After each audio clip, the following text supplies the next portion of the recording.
मालदीव की सत्ता हिल गई।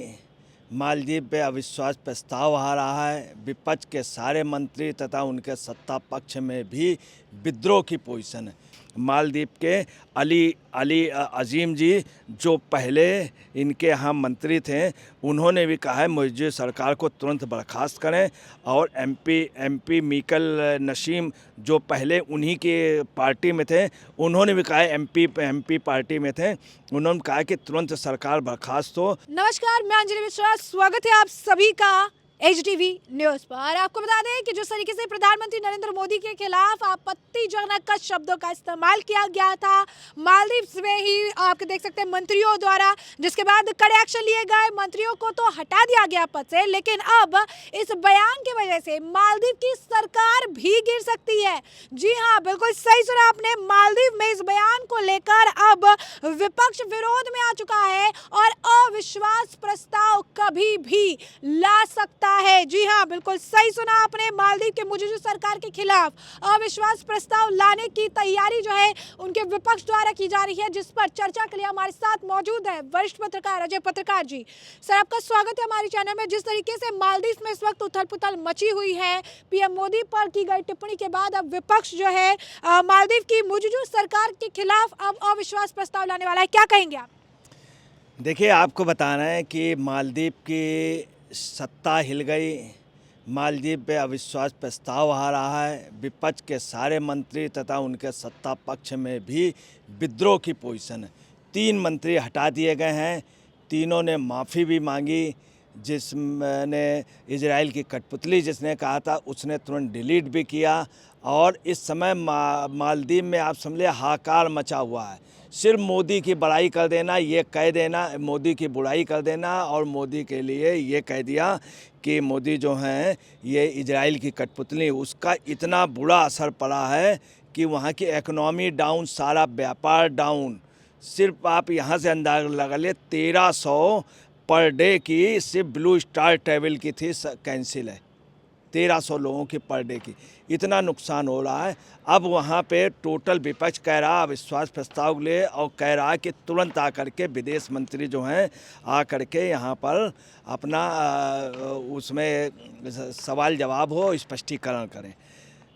वहाँ के जो दूसरी आपको बता दें कि मालदीव के जो अपोजिशन पार्टी के हैं वो नो कॉन्फिडेंस ले आए हैं और उन्होंने जल्द से जल्द मतदान के लिए कहा है।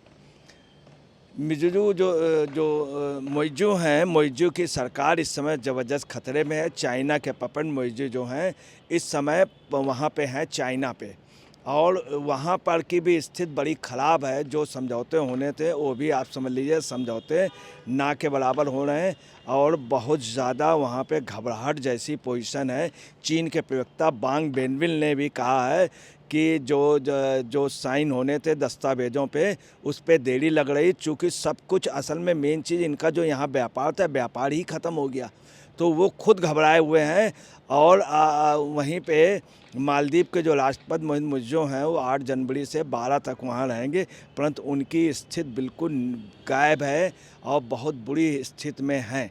अब आपको बतलाना है कि अविश्वास प्रस्ताव के साथ वो आप समझ लीजिए भारत आने के लिए, और वो ये चाह रहे हैं कि किसी तरह से मुझे भारत इसी महीने पे वो कर ले। वहाँ के तुरंत ही बाद भारत आने के लिए लालायित हैं, मगर भारत की ओर से कोई भी जवाब नहीं हो रहा। मैं आपको ताजुब बता दें, इतने बड़े उस पर आप समझ लीजिए कि इस मामले को इतने हल्के में लिया गया है कि प्रधानमंत्री जयशंकर जी ने कोई बयान नहीं दिया, उनके मंत्रियों ने दिया था। चूँकि ये इतना छोटा बगैर बयान दिए ही निपट गए।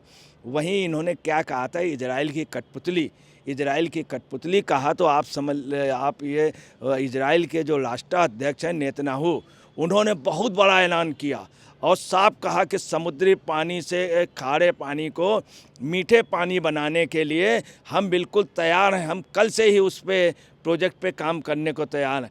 और उन्होंने ये भी कहा कि वहाँ के लक्षद्वीप की समुद्र की सुंदरता को हम बढ़ाएंगे, हम वाकिफ़ हैं। और इसके अलावा इजरायली दूतावास के प्रवक्ता गाय नीर ने भी कहा है कि हम लक्षद्वीप में जाकर छुट्टियाँ मनाएंगे। मतलब आप समझ लीजिए कि भारत के लिए एक कहावत है, कही गई है सही, ताकत कम गुस्सा ज़्यादा, पैसा कम खर्चा ज़्यादा। दोस्त से बेवफाई और दुश्मन से मोहब्बत, ये सब लक्षण हैं मिट जाने के। ये पोजीशन हो गई है कि आप ये समझ लीजिए अर्श से फर्श में आ गया है इस समय वो मालदीव। इसके अलावा आपको बताएं मालदीव की गवर्नमेंट जो है बिल्कुल फेलोर पोजीशन में है। आगे क्या होता आप देखिए। मालदीव के अली अजीम जी जो पहले इनके यहाँ मंत्री थे, उन्होंने भी कहा है मौजूदा सरकार को तुरंत बर्खास्त करें। और एमपी मीकल नसीम जो पहले उन्हीं के पार्टी में थे, उन्होंने भी कहा है एमपी पार्टी में थे, उन्होंने कहा कि तुरंत सरकार बर्खास्त हो। और ये भी कहा है फॉरेन मिनिस्टर मूसा जमील से जवाब तुरंत उनको बुलाया जाए, तुरंत जवाब दिया जाए, इस सरकार को तुरंत बर्खास्त किया जाए। और ये भी कहा है कि ये जो सभी उनके मंत्रियों ने कहा है, विपक्ष के और आम लोग वहाँ कह रहे हैं, साथ में वहाँ के जो उसके टूरिस्ट एसोसिएशन है, ट्रांसपोर्ट एसोसिएशन और हॉस्पिटलिटी के मेंबर्स, वो सब कह रहे हैं कि बयान बहुत ही गलत है और ये वास्तव में जो है ये रेसिस्ट का बयान है, नस्लवादी टिप्पणी है, इसका विरोध। और आप समझ लीजिए मोदी के फेवर में बांग्लादेश भी आ गया, इजराइल तो आया ही था। इजराइल के राष्ट्राध्यक्ष ने बोल दिया, वहाँ के उन्होंने बोल दिया, वो लोग पूरी तैयारी में। इसके बाद बांग्लादेश ने कहा कि बर्दाश्त नहीं किया जाएगा मोदी के खिलाफ कोई बयान। पूरे देश में निंदा। और आपको ताज्जुब की बात बता दे रहे हैं कि पाकिस्तान तक में कहा गया, पाकिस्तान में तमाम राजनीतिकों ने कहा कि ये अपने पैर पे कुल्हाड़ी मार ली है। मालदीव ने जो मोदी के अगेंस्ट में बयान दिया, नहीं देना चाहिए। ये पाकिस्तान के लोगों के वहाँ के ट्विटर्स लगातार ट्वीट कर रहे हैं। और आपको बता दें जो स्थितियां हैं इसमें आप ये समझ लीजिए इतनी वैसी स्थिति है कि बहुत बुरी है और वहाँ पे सत्ता पलट के हिसाब से हो सकता है। और चाइना का विरोध इतना ज़बरदस्त हो रहा है, सारी कंट्रियाँ करें। चाइना को अगर कोई औकात में लाया तो मोदी ही लाए हैं। दूसरी आपको बता दें पूर्व उपसभापति जो हैं वो रक्षा मंत्री पूर्व उपसभापति ईवा अब्दुल्ला ने कहा ये नस्लवादी टिप्पणी है, बहुत ही गलत है, तुरंत ही माफ़ी मांगे और भारतीय लोग सही हैं। इसके अलावा पूर्व रक्षा मंत्री मारिया दीदी ने भी कहा है कि भारत हमारा अग्रज है, भारत हमको रक्षा देता है, भारत के व्रत में हम हैं और तुरंत ही इस पर एक्शन होना चाहिए। उन्होंने कहा कि हमारे अभूतपूर्व रिश्ते हैं। 911 काल हमारे लिए आप समझ लीजिए हर मुसीबत में हमको सहयोग करती है, मतलब 911 चूँकि भारत का, तो उन्होंने कहा 911। और MDP के दूसरे पूर्व मंत्री अहमद महलूब ने भी कहा अर्थव्यवस्था खत्म हो गई है, चिंतित होने की बात है। लाल झंडा भी वहाँ पे झुक गया है भारत में प्रधानमंत्री के खिलाफ। और Maldives association of tourism industry ने बहुत चिंता व्यक्त की है। वो बोल रहे हैं कि हम बहुत ज़बरदस्त उदास हैं और हतप्रद हैं ये इस तरह के बयान।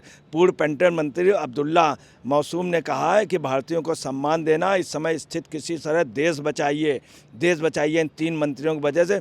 और पूर्व राष्ट्रपति इब्राहिम सोलेह ने भी कहा है कि ये बहुत बुरी स्थिति है। पूर्व मंत्री अब्दुल्ला शाहीन ने भी, उपसभापति ईवा अब्दुल्ला ने कहा नस्लवादी और ये मौजूदा सरकार को तुरंत इस्तीफ़ा दे देना चाहिए, नहीं तो हमारे लिए बहुत बुरी स्थिति हो गई। अजीम अली मोइज़ोवेद ने कहा है तुरंत बेदखल कीजिए। डेमोक्रेटिक पार्टी के अजीम जो पहले सदस्य इन पार्टी, मतलब इनके लोगों ने भी लगातार कह रहे हैं।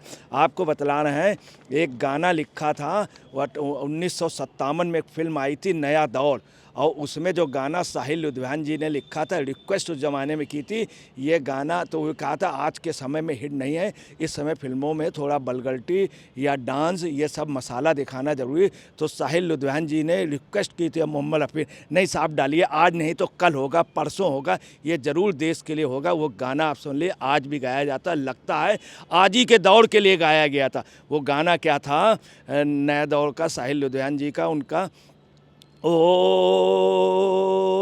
ये देश है वीर जवानों का, अलवेलों का, मस्तानों का, इस देश के यारो क्या कहना, इस देश के यारो क्या कहना, देश है दुनिया का गहना, इस देश के यारो क्या कहना, मतलब ये कहा गया है कि देश वास्तव में दुनिया का गहना है, और आज ये क्लियर हो रहा है। चीन, अमेरिका, रूस, यूक्रेन, मालदीव भी मान रहा है ये देश भारत जो है दुनिया का। दूसरा उसमें एक चीज़, उसमें एक लाइन और है, ये देश है वीर जवानों का, ये देश है अलवेलों मस्तानों का।